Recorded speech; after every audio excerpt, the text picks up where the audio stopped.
demand and should demand better. And there is a sort of sense, isn't there, regardless of what we're talking about, that I know perception can be an interesting beast. Perception can become reality. And of course, once a certain ball starts rolling, the ball of ineptitude of a government, it's hard to ever row it back. And areas of political life that you might have just thought, well, that's a blip, they'll get over it.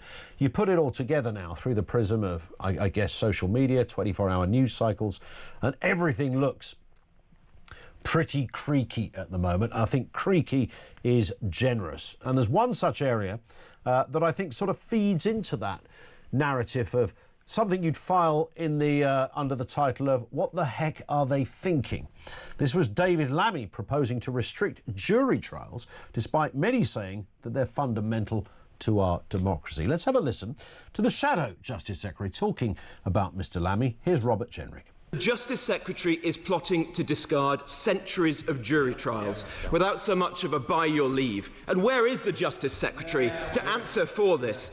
Do we need to send out a search party to Savile Row in case he's gone suit shopping again this morning? Jury trials are fundamental to the justice system. They're fundamental to our democracy, and we must protect them. Not my words. Those of the Justice Secretary himself. And this time, he was right. There is wisdom in 12 ordinary citizens pooling their collective experiences of the world. But now he's in government. He's doing the complete opposite. He blames the court backlog. But if the courtrooms standing empty this year were used, the backlog would be down by 5,000 to 10,000 cases. Well, you might say, well, he would say that, wouldn't he? He's the opposition. Would something like this have come across the desk had the Tories been in power and won the last election? Let's get a word from Sir Michael Ellis, KC, barrister, former Attorney General. Michael, good afternoon to you, sir. Good afternoon, Ian. Nice to have you with us. I mean, it's not the first time, we should say, I'm sure, within your profession. The whole jury question crops up from time to time, whether it's among colleagues or whether you're having a pint with somebody. It's always been there. But it's part of our history. It's widely seen by most people as being pretty darn effective. What is your take on what you've heard from our current government on this? Look, the jury system, Ian, is absolutely fundamental, and it's crucial to the rights of the citizens of this country, and has been, frankly, for 800 years. And even going back as far as the Magna Carta, there was an insistence that jury trials took over from trial by ordeal, because there was an understanding that that's how you could best get fair justice. Now, there have been pressures on the criminal justice system for many years, but if you ask anyone who actually works in the Crown Court and who actually works with juries, they would tell you that juries are not what is causing the backlog, which is what David Lammy is claiming is the rationale for his irrational decision. It won't have any difference. It won't make a slight bit of difference to the backlog. All it's actually going to do is interfere with a fundamental human right of the people of this country that long predates ECHR and the Human Rights Act and all that modern stuff that actually we can dispense with, but this principle we can't. There is a school of thought, and we spoke to one guest just last week, Michael, on this point, whose central argument was, look, relatively speaking, we send so few legal cases are tried in front of a jury. He claimed something like 1%, not sure if that is true, and also argued that, well, in fact, he thought it was preposterous that we allowed 12 ordinary people to mull over the minutiae of what is often a complex legal argument. He felt that was something we'd kind of developed a romantic link with rather than an intellectual one. Look, I disagree with that, and I appeared to prosecute and defend cases for 17 years in front of Crown Court juries, and I think that they inject common sense into the decisions of the courts. We really need that nowadays more than ever. A lot of people don't have the confidence in the police to make the prosecution decisions that they think should be being made. And a lot of people have lost confidence in the Crown Prosecution Service for the same reasons. So we now need juries more than ever to inject some common sense and say, well, frankly, It doesn't matter what the evidence is, if you like. It doesn't matter what has happened here up to this point. We are going to decide guilt or not guilty.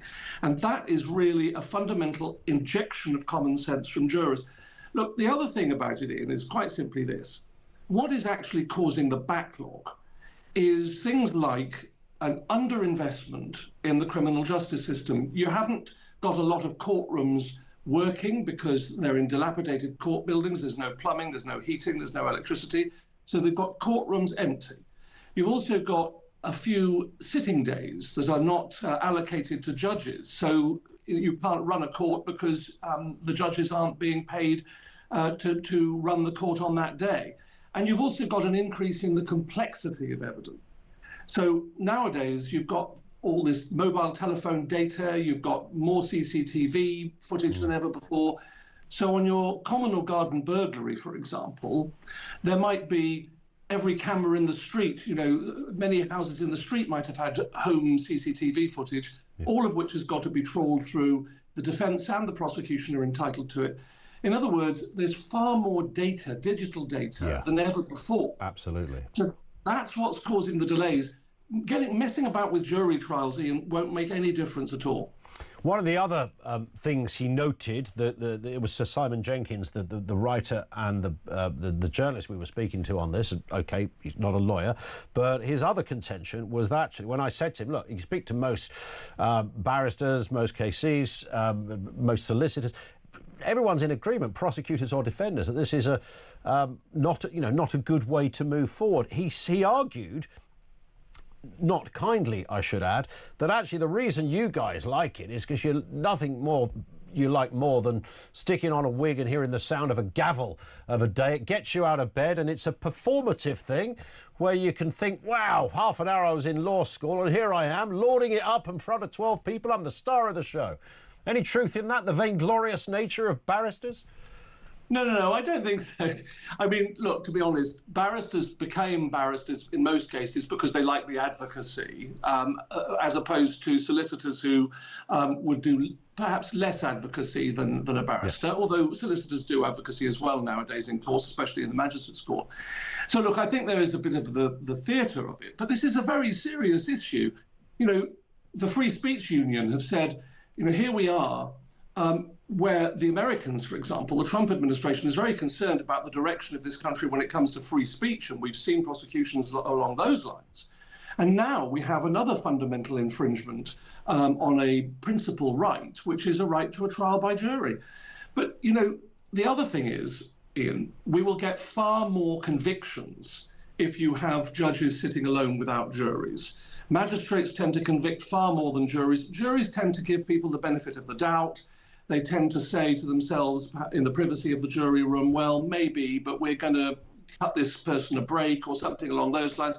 Or they will be more sceptical about the prosecution evidence, and they will therefore give somebody the benefit of the doubt. You'll therefore get more convictions without juries, and you're going to put even more pressure on the prison estate, which the government is also underinvesting in. So this policy is an absolute car crash. Yeah. And it really is another mastermind decision, you know, from David Lammy. Indeed, and as you rightly say, it doesn't actually make sense. You don't even need to be a lawyer to work out that this would not be the area that would reduce the huge list that's sitting there in magistrates' courts and Crown Courts. While you're with us, Michael, I'd like to get a word, if we can, on that what became a very controversial story. It should never have been. This was the banning of the Maccabi Tel Aviv fans at Villa Park at the beginning of what is now last month, 6th of November. Israel coming out saying this was anti-Semitic. There's still a lot of arguments about this. What are you making on these latest developments? Well, I'm very concerned about West Midlands Police and the decision here, and I think the Prime Minister has said that he's concerned. This has been something that actually is a rare thing that both Keir Starmer and Kemi Badenoch have expressed concern about. The Israeli government have said that over the weekend, a very strong statement they've issued. I believe that a senior police officer from West Midlands Police is due to give evidence before the House of Commons this afternoon. People will be watching that very closely. I think, Ian, this is a big issue, a big problem here. And there's a lot of concern in in legal circles particularly, but elsewhere too, about this decision. Was the information that West Midlands Police had, was it bogus? And if the information was bogus, then who gave them that information? Yeah. And if that did happen, and it's an if, but if it did happen, why did the police fall for it? So these are the sort of questions that have to be asked. And I'm glad the Home Affairs Committee in Parliament this afternoon is going to be looking into it. Yeah, let's hope so. Michael, thank you for your time, sir. Really appreciate that. Sir Michael Ellis, KC, barrister. He's also the former Attorney General, very senior in that legal world. You heard two views there. One was on the Maccabi Tel Aviv fans story, which kind of darkens by the day, it seems. But more before that, more on the issue of David Lammy and this jury trial thing. I mean, the smart money says it's not going to see the light of day, this. This is never going to happen, right? Never going to happen. So why are we, why are we still debating it? Because Lammy will know there's just the arguments against it are absolutely vast. What it does do, it feeds into what I was saying before I spoke to our last guest, this sort of sense of a government that's completely and utterly out of control. I had this message from Kaz, who says, in the long career of presenting political journalism, would you say the last 14 months have been more interesting than the last 14 years of the Conservatives under various leaderships? Yeah, I think it has actually, Kaz, and I think it has for a whole load of reasons. And look, I know we sit here as people. When I say people, I'm talking about us here at Talk, people who listen and like this kind of very open, common sense approach to journalism and speech and the kind of things we talk about. We're not the BBC. Yes, there are rules and regulations in place about, what you can say. You can't libel somebody, you can't swear.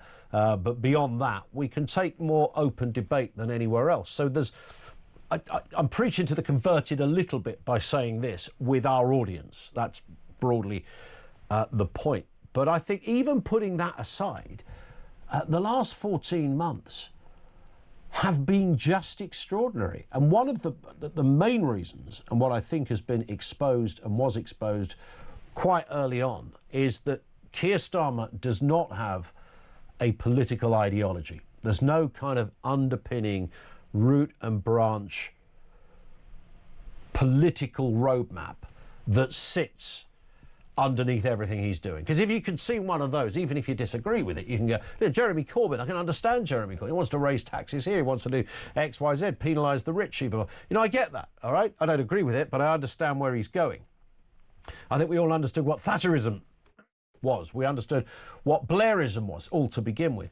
I have no idea what Keir Starmer is all about, or his government, and the people within it, bearing in mind there's very little experience in the world of business or the outside world, seem absolutely clueless, and they look and sound absolutely clueless on a very regular basis.